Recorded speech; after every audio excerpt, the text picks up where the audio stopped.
A lot to be proud of, and it all happened so fast, like it's hard to appreciate. The WNBA expansion draft was a thrilling highlight for basketball enthusiasts this year, marking the much-anticipated debut of the Golden State Valkyries in the league. Clark and Christie Sides. Christie Sides, the first WNBA coach that Caitlin Clark played for, and surprisingly, like, even though in her recent Time article she was very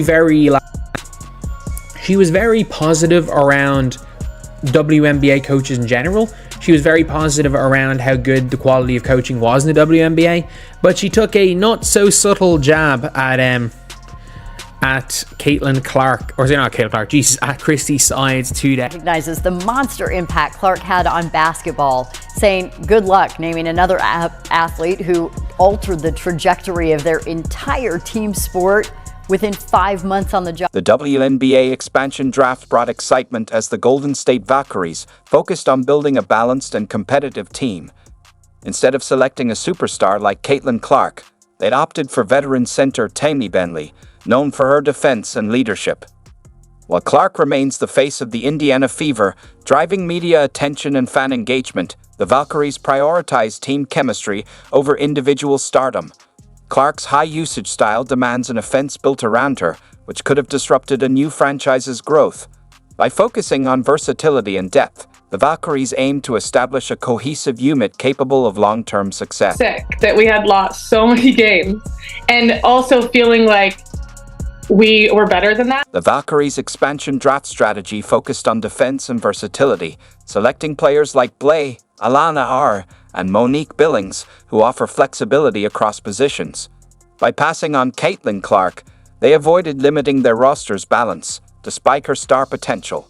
The Fever protected Clark, knowing her importance to their rebuild, but left key players like Blay unprotected. This decision raised questions, with some fans arguing it was a mistake to let Blay go. While passing on Clark might seem like missing out on a rare talent, the Valkyries' approach to building depth and team chemistry aims for long-term success. As the season approaches, all eyes will be on whether this strategy pays off or if they regret not securing a star like Clark. I don't think Caitlin Clark had anything to do with Christie Sides firing. I think Christie Sides' inability to coach basketball had everything to do with her firing, and I mean that. I think the reason why Christie Sides got fired is because she's not a very good basketball coach. And I think that if you put in any sort of competent basketball mind, you can tell she's not. You don't know how to use Caitlin Clark's strengths. You don't know how to play to her weaknesses. You don't know how to draw up a simple out-of-bounds play. You don't know how to calm down muddy waters. You don't know how to call a timeout and relax everybody's emotions. You don't know how to talk to the referees. All you know how to do is wave your arms and defensive slide on the sidelines. And Christie Sides, I'm tired of seeing it every... As the season unfolded, Caitlin Clark's game continued to evolve. She meticulously studied defensive strategies, adjusting her play style to outsmart even the most seasoned defenders. Her coach, Christie Sides, and teammates adapted to Clark's once-in-a-generation style, with some even saying Sides allowed Clark to take control of the game. Clark's hard work paid off when she was named Rookie of the Year and earned first-team All-WNBA honors, breaking 62 records along the way. Her success demonstrated her ability to thrive among the pros, emerging stronger, more skilled, and even more determined. However, despite Clark's individual achievements, the Indiana Fever faced their own challenges. The team's journey was about to take an unexpected turn, one that would test Clark's resolve and shape the future of the franchise. On the street is that Caitlin Clark basically made around 11. The Valkyries' decision to pass on Caitlin Clark, while surprising, reflects their focus on long-term success rather than immediate hype.